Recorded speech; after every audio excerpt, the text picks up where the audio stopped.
Si Arya Lea, tawagan ko na lang.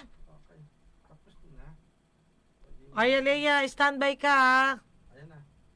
Sige na.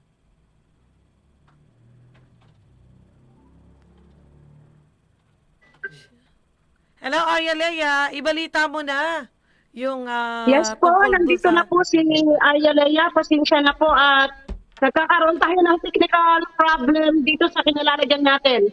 Yan, magandang hapon po sa ating mga tagapakinig dito sa radyo nating Gimba at lalong-lalo na po sa mga nakaabang sa ating Facebook live streaming ngayong araw.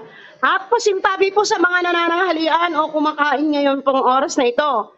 Nangangamoy at paagnas na ang buong katawan ng isang senior citizen na isang tanod ng kanilang barangay nang madiskubre ng mga kapitbahay nito dahil sa masangsang na amoy at mabaho na ang lumalabas mula sa inuupahang bahay nito sa Purok 3, Barangay San Roque, Gimba, Nueva Ecija nito lamang araw ng Martes, Hulyo 16, bandang alas 4:30 ng hapon.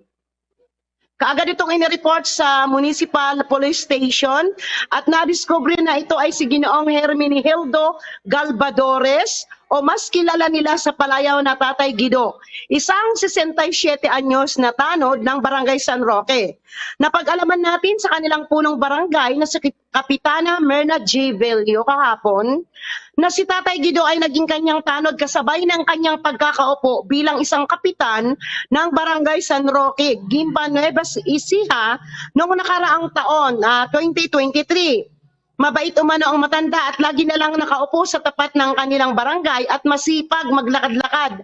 At ayon naman sa mga kagawad na nakapanayam natin kahapon ng Miyerkules, wala naman umano silang napapansin na may karamdaman ito sa katawan. Ang tanging naalala nila umano ay pabiro itong nagsabi o nagpaalam sa kanila noong isang linggo na uuwi na siya sa kanyang mga anak sa Tarlac at magmula noon ay hindi na nila ito nakita at hindi na pumapasok. Ang bangkay ni Galvadores ay kaagad namang idiniretso sa Lotos Crematorium Room sa bayan ng Tarlac at ito umano ay ibuburol sa Barangay Giteb, Ramos, Tarlac.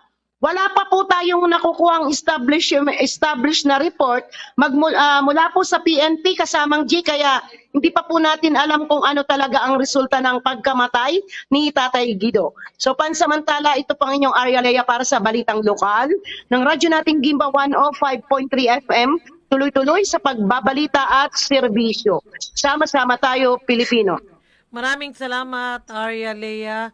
So, hindi pala siya taga dyan sa San Roque?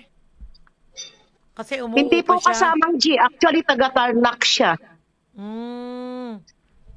Oh, kasi umuupa. Wala siyang kasama sa Opo. bahay. Wala Oo. po. So, wala ba silang masasabi kung ano ang dahilan? Yung mga Kasamang G, nakapansin? sinubukan po natin tanungin yung mga witness kahapon, katulad ni Kagawad Buenaventura na siya talagang nakakaalam ng pangyayari pero ayaw niya pong magsalita kasi ang bilin daw po nung anak ni Tatay Guido na isang pulis ng Tarlac, wag muna maglalabas ng kung anong statement. So hindi pa po nga natin nakukuha kung ipina-autopsy yung bangkay o hindi. So kasi wala pa po tayong spot report galing sa PNP. Okay. Sige, maraming salamat, Arya Lea.